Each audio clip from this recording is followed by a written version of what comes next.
আমাদের ঐক্যটা হবে রক্তের ভিত্তিতে। যারা 5 অগাস্টে আমরা রাজপথে একসাথে ছিলাম, আমাদের ভাইরা আহত হয়েছে, শহীদ হয়েছে, যারা অঙ্গহানি হয়েছে, আমাদের ঐক্যের জায়গা হলো তারা পর্যায়ে উপনীত হয়েছে। আমি স্ট্রেট বক্তব্য চলে যাচ্ছি। বর্তমানে সবচেয়ে আলোচিত কিছু বিষয় হলো, একটি হলো ঐক্য। আমরা মনে করি 24-এ যে গণ অভ্যুত্থান হয়েছিল, 71-এ যে জনমানুষের আকাঙ্ক্ষার ভিত্তিতে একটি মুক্তিযুদ্ধ হয়েছিল, 90-এর যে স্বৈরাচার বিরোধী আন্দোলন হয়েছিল, গত 15 বছরে যারা গুম খুন হয়েছিল, সেই মানুষগুলোর দীর্ঘ লড়াই এবং বর্তমানে যেসব রাজনৈতিক দল রয়েছেন, পক্ষগোষ্ঠী রয়েছেন, আমাদের ঐক্যটা হবে রক্তের ভিত্তিতে।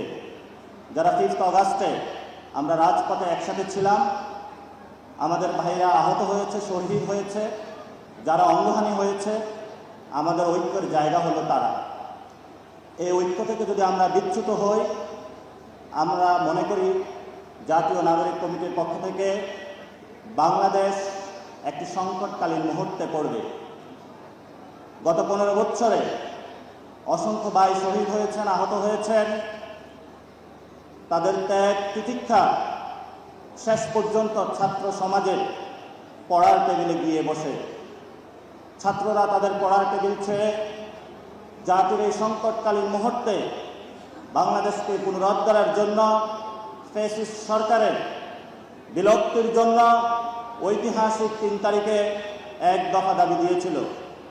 আমাদের একটি দফা যে দাবি দিয়েছিলাম আমরা, সেটা ছিল স্পষ্টত ফ্যাসিবাদী ব্যবস্থার বিলোপ এবং নতুন একটি রাজনৈতিক বন্দোবস্ত।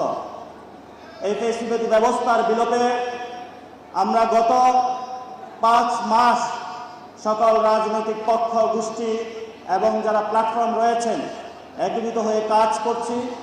কিন্তু দুঃখের বিষয় হলো, আজকে আমাদের সামনে আমরা দেখতে পাচ্ছি সচিবালয়, বিভিন্ন রাজনৈতিক মহল, বুদ্ধিজীবী মহল, ব্যবসায়িক গোষ্ঠী, প্রত্যেকটা জায়গায় মিডিয়া সেক্টরে ফ্যাসিবাদীর যে ভূতগুলো রয়েছে, তারা